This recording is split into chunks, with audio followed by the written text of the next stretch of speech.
Hi Thursday morning. இன்றைக்கி என்னோடய டே ரொம்ப லேட்டாக இருந்தது தான் சொல்லணும். 4:45 தான் நான் எந்திரிச்சேன். எந்திரிச்சு குளிச்சுட்டு பிரம்ம முகூர்த்த பூஜைக்கு ரெடி ஆயாச்சு. இன்றைக்கி எல்லோ கலர் ரோஸ் தான் சாமிக்கு எடுத்திருக்கேன். எப்படி இருக்குது அப்படிங்கிறத சொல்லுங்கள். Happy children's day. அண்ட் இன்றைக்கி யாரெல்லாம் வந்து பர்த்டே செலிப்ரேஷன் பண்ணுறாங்களோ அவங்களுக்கு எல்லாத்துக்குமே ஹாப்பி பர்த்டே. நீங்கள் எப்போவுமே ஹாப்பியாக இருக்கணும் அப்படின்னு சொல்லிட்டு நானும் சாமிக்கிட்ட வேண்டிக்கிறேன். இப்போல்லாம் மாக்கோலம் விட டெய்லியுமே வந்துட்டு ஷெல்ஃபில் பூஜா ஷெல்ஃபில் பார்த்திங்கன்னா கோலம் தான் போட்டுட்ருக்கேன். மாக்கோலம் வந்து போடுறதுக்கான டைமிங்கே இல்லைன்னு தான் சொல்லணும். ஏன்னா மாக்கோலம் போட்டு அது கொஞ்சம் நேரம் காஞ்சதுக்கப்புறம் தான் நம்ம விளக்கு எல்லாத்தையும் எடுத்து வச்சு அப்புறமா ரெடி பண்ண முடியும். பட் இது எனக்கு கொஞ்சம் ஈஸியாக இருக்குது அப்படிங்கிறதுனால இதுவே நான் கண்டினியூ பண்ணிகிட்ருக்கேன்.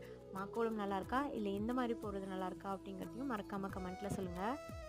லேட்டானாலும் பரவாயில்ல அப்படின்னு சொல்லி தான் இன்றைக்கி பிரம்ம முகூர்த்த பூஜை வந்துட்டு சிறப்பாக செஞ்சு முடிச்சாச்சு. என்னோடய பூஜை வந்துட்டு இன்றைக்கி 5:40க்கு தான் கம்ப்ளீட் ஆச்சு. நீங்கள் யாரெல்லாம் பிரம்ம முகூர்த்த பூஜை பண்ணீங்க அப்படிங்கிறதையும் யாரெல்லாம் புதுசாக ஸ்டார்ட் பண்ணியிருக்கீங்க அப்படிங்கிறதையும் சொல்லுங்கள். பாய்.